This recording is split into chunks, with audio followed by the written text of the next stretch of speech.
Hi everyone, this is Mrs. Bowen. I'm coming to you from my back porch. I hope that you guys are all doing very well and keeping up with your work and had a great spring break. Today we are going to go back to between the wars, between World War I and World War II, and we're going to talk about what fascism is. So let's update your table of contents. Today is April 14th, 2020. The topic is what is fascism, and nobody knows what the page number is, but just put it on the next page. So here is our standard for today. It says to describe the rise of fascism in Europe and Asia by comparing the policies of Benito Mussolini in Italy, Adolf Hitler in Germany, and Hirohito in Japan. So let's go ahead and break down this standard. So our people in groups would be Benito Mussolini, Adolf Hitler, and you don't have to write this on your paper. I just want to go through it so you know what we're studying. And Hirohito. Places and times. Well, we have Italy, Germany, and Japan. Events and things. We have the rise of fascism. And action verbs, we have describe and compare. And of course, I missed Europe and Asia for the other places. And let's put compare the policies. Okay, so this is what we're going to do today, but the first thing that we need to do is just define the rise of, or define what fascism is. So remember your Russian Revolution notes where you drew this Venn diagram? Let's go ahead and fill in the part about fascism so we can compare it to communism. And this is a nice overview for what fascism is.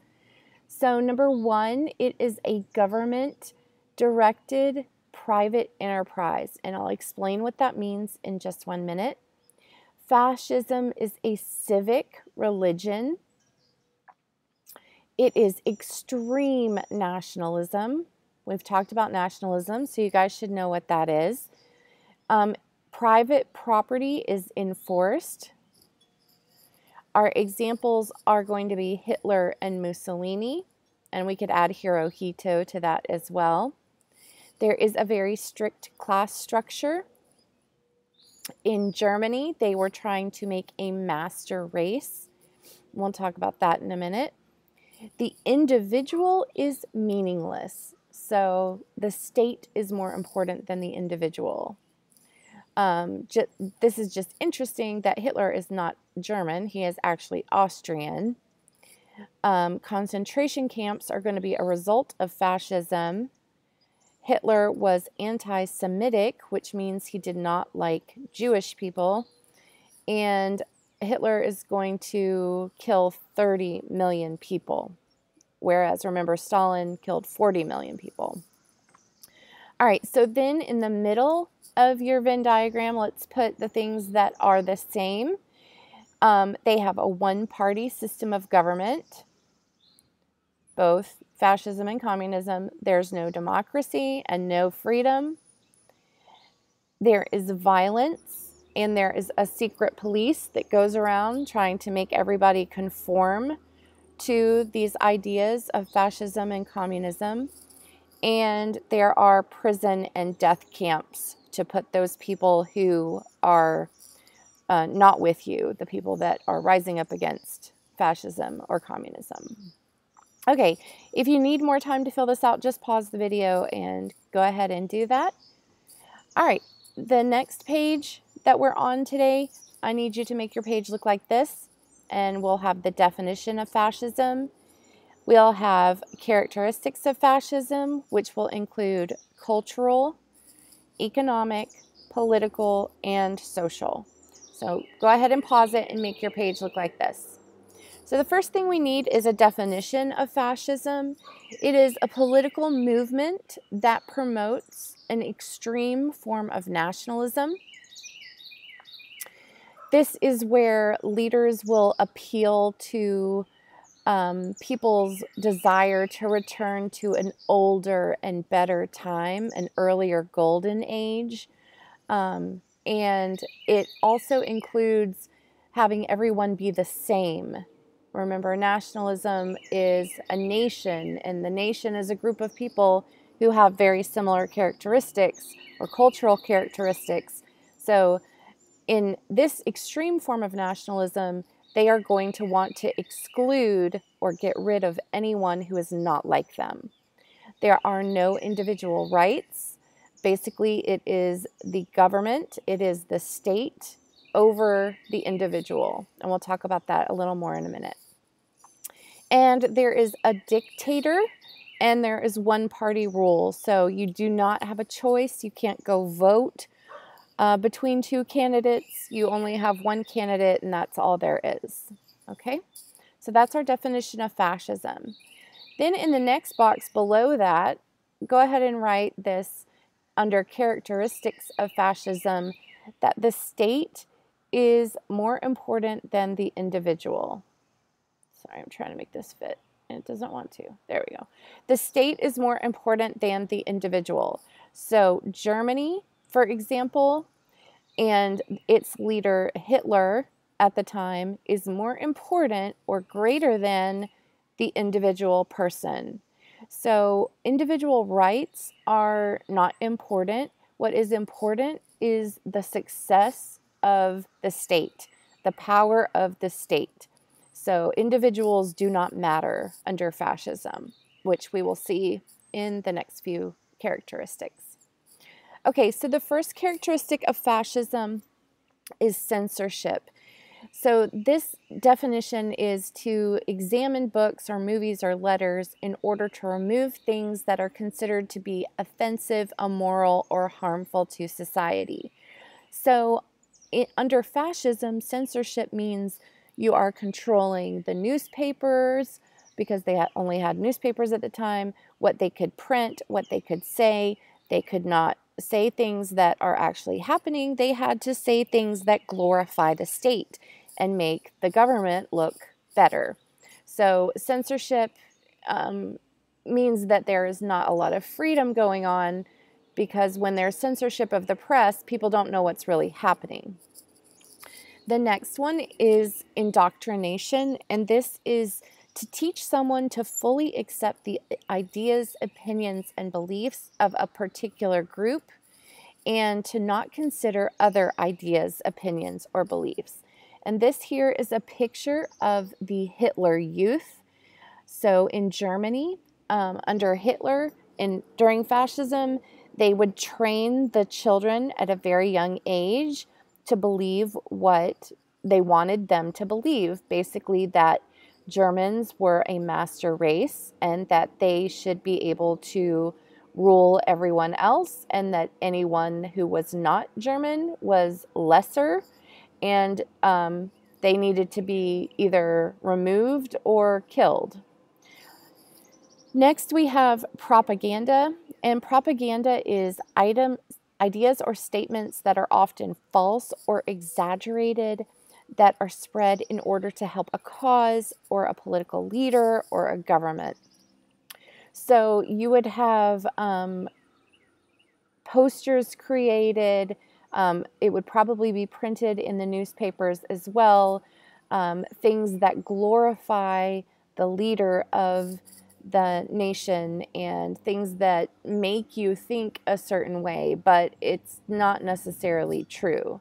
So propaganda is used all throughout Germany, especially during this time when Hitler is rising to power.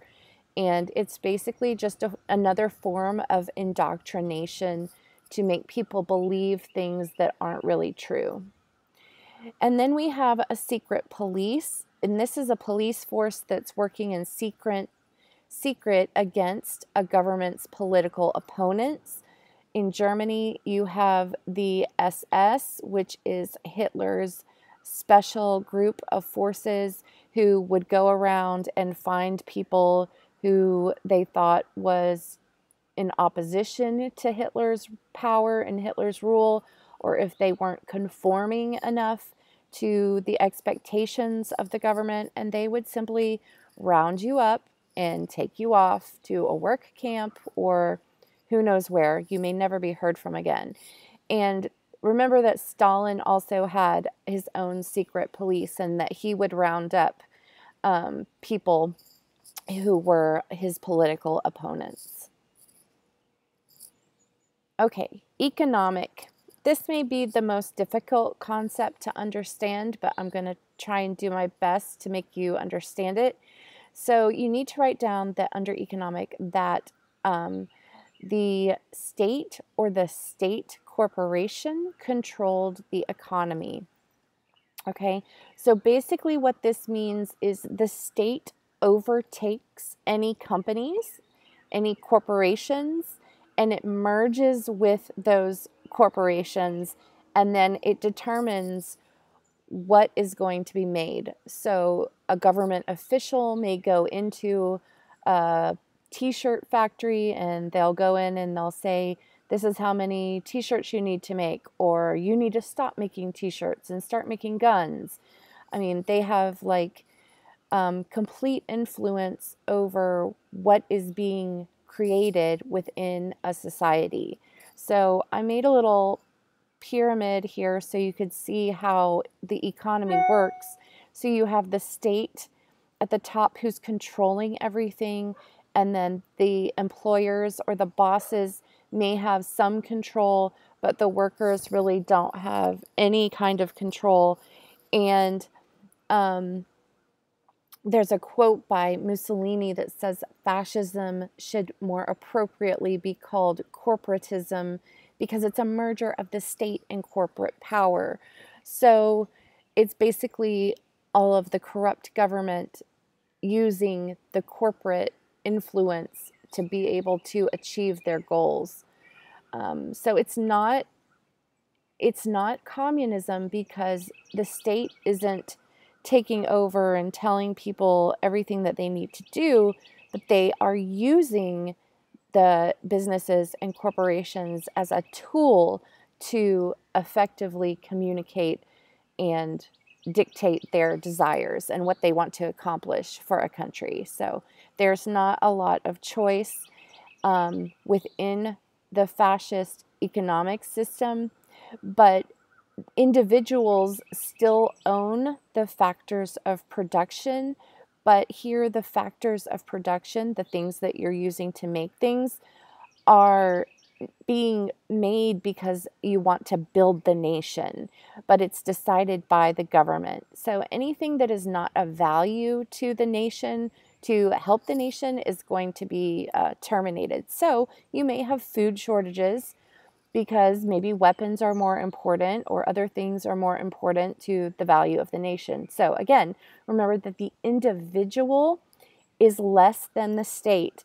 So individual needs such as, entertainment or food may fall by the wayside if you need to have things like weapons because you're about to go invade a bunch of countries to grow the, greatness of your state. Okay, next is political. So let's start with nationalism. This is a feeling that people have of being loyal to and proud of their country. And in this instance, it is definitely with the belief that it is better and more important than other countries. So again, you'll have a leader who is trying to, say, let's return to a better time when it was just us Germans and there weren't other people in here. Not that that's true, but they will say that. So it's bringing people together, but also saying we're better than everyone else and we need to get rid of everyone.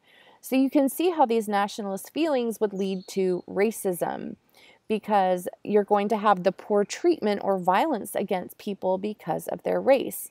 And in Germany specifically, it is going to be against Jews or anyone who is not German or anyone who is a minority group or a political opponent. So nationalism is an excuse for racism in this instance under fascism. Again, I said one party rule, so there's no choice. There's only one political party, and that political party is led by a supreme leader. This is a dictator who controls everything and treats people harshly. In addition, this leader assumes the role of the father of the nation and creates kind of a cult status, and that the ruler doesn't have to answer to anyone, but the ruler is often charismatic, and which means that, you know, a lot of people like them.